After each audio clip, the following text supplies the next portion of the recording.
张祥前的3个新月，有网友问我，张祥前到底是什么原因？你到底出于什么目的，在网上疯狂的宣传外星人科技？你宣传这么多年，如果他们要重视你，早就重视你了。既然不重视你，你再宣传有用吗？何必呢？好像你也接近60岁人了，何必呢？经常有网友问，张祥前，你这么疯狂的宣传，到底是出于什么目的？你说就是为了钱吧，也不至于这么拼命。我在百度上输入张祥前3个字，看到很多介绍张祥前的视频，下面的评论区也有不少网友质疑张祥前宣传的目的。其实我自己也很奇怪，为什么这么疯狂？这么多年了，就是停不下来。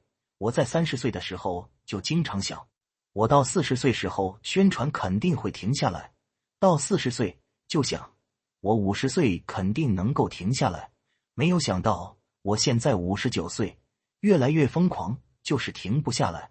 我开始怀疑我的大脑在1985年那一次被外星人植入了程序，这个程序驱使我疯狂的去做这些事情，一刻停不下来。比如小孩子很小就害怕蛇，人看见屎就觉得恶心，人渴了想喝水，饿了想吃饭，男孩看见美女想拥抱，这些都是遗传基因程序控制人造成的。人遇到这些情况往往是不由自主的，外星人想达到他们的目的，在我大脑里设置这种程序，凭他们的技术是很容易的事情，这个给我造成了巨大的痛苦。几十年时间，我疯狂向外宣传，时刻焦虑着，无数次做梦，在人堆里被人揪出来，被士兵用枪口指着，张祥前，你在偷懒吗？你还没有成功，怎么就偷懒了？除了以上的原因，要说目的，我目前有3个目的，或者说是3个愿望吧。第一个，我的儿子大了，仍然没有找对象，而且他一直都没有找过对象。他现在在合肥上班，每年过年看到他孤身一个人回家，心里是极度的郁闷，这种郁闷无法用语言描述，但是不好受的滋味很长时间都无法消除。当然，天下每一个当父亲的可能都有这种体会。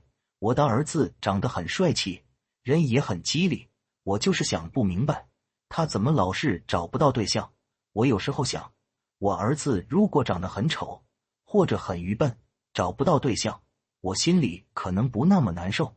我很自然的想，如果我的人工肠扫描科技被社会重视，这是一个影响人类历史的科技，那时候给我儿子找一个对象肯定是没有问题的。我疯狂的宣传还有一个目的，就是在我有生之年看到人工肠扫描在地球上变成现实所产生的各种奇迹，比如1秒钟出现在全球的全球运动网，人穿墙而过，光线虚拟人体、虚拟建筑、时空冰箱等的出现，人工肠扫描拷贝人的思想意识，让人永生等。现在大家的生活枯燥无味，基本上就是干活吃饭睡觉6个字，我强烈的渴望奇迹出现，这是一个重要的原因。还有一个原因是希望把我的慢性病治疗好，当然是诞生新科技来治疗，能够把我治疗好，也肯定能够把别人治疗好。慢性病对人的折磨实在是太痛苦了，当今社会给人最大痛苦的应该是慢性病对人的长期折磨。50岁以上的人，人人都有慢性病，只是有的人是高血压，有的人是糖尿病，有的人是关节炎，有的人高血脂。没有慢性病的人是不存在的。有些人你看外表红光满面的，拳大胳膊粗，身体强壮，一交谈说自己有慢性病。慢性病不能治愈，严重的只能吃药控制维持。很多人被慢性病长期折磨而没有办法，年轻人很难体会到被慢性病长期折磨的痛苦感觉。在人所有的消费中，治疗慢性病的消费是最不让人满意。你花了钱，感觉每次都是被欺骗。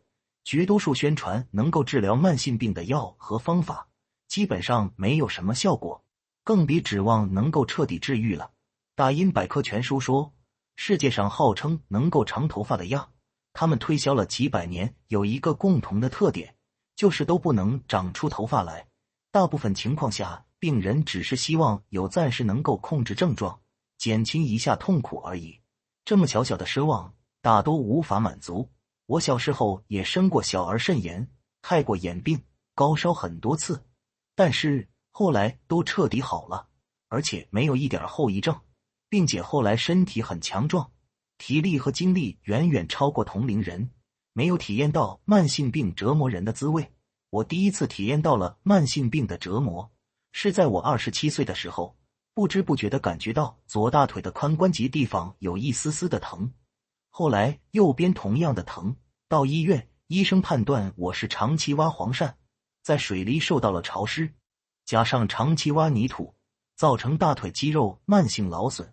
我用手摸，感觉肌肉变成了麻绳一样，呈线条索状。我吃了很多药，针灸、打胎盘组织液、打封闭，各种理疗，被骗很多次，毫无效果，就是慢慢悠悠的疼，持续了很多年。从一开始积极的治疗，到最后无奈放弃，死了心了，任凭它疼去。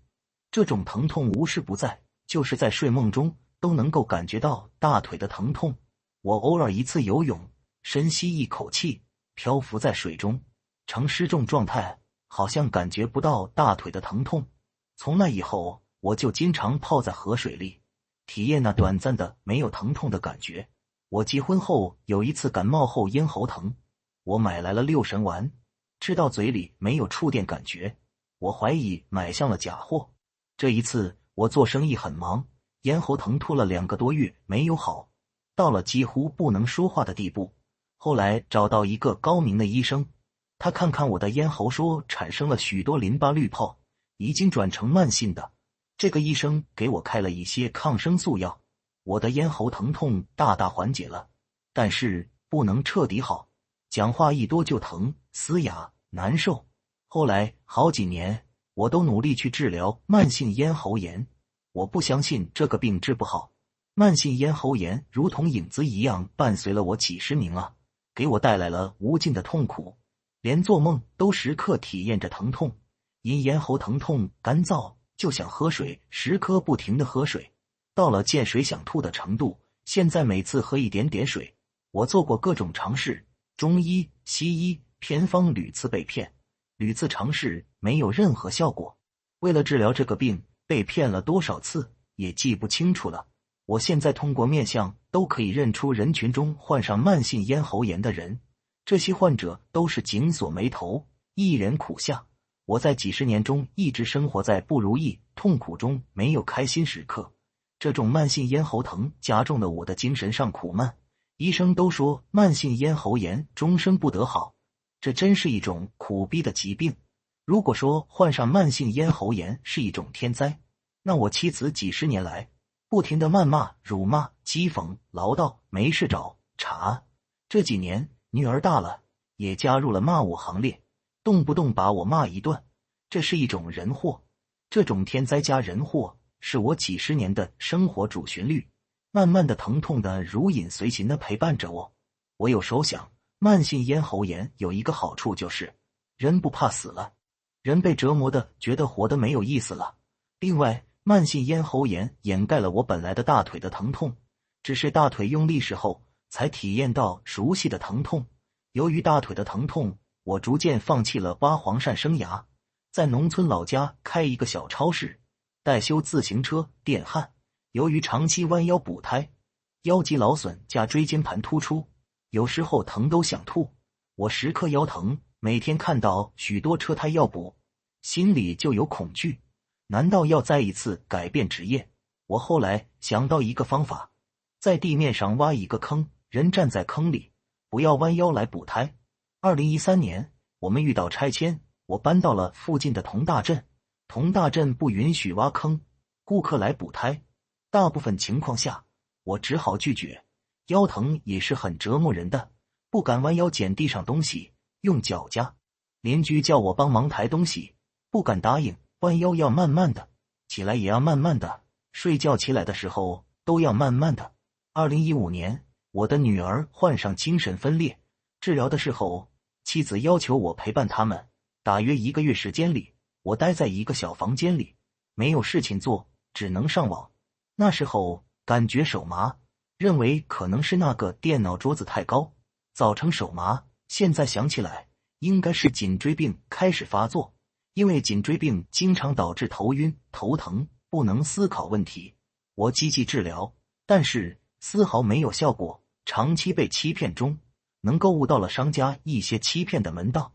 他们用一些刺激的中药，给你有火辣辣的感觉，转移了你颈椎的疼痛感觉。火辣辣感觉一过，一切照旧。去年一个网友给我中药，敷在脚底，才大大减缓颈椎病疼痛和发作。我现在有糖尿病，每天早晚吃药。患上慢性病的人就是生活在痛苦的海洋里，人类所有的恐惧比不了死亡给人恐惧，人所有的痛苦比不了疾病给人带来的痛苦。我们人类的科技仍然很落后，慢性病无法彻底解决。外星人的人工肠扫描可以治愈我们目前遇到的各种慢性病，这个也是疯狂宣传的一个原因。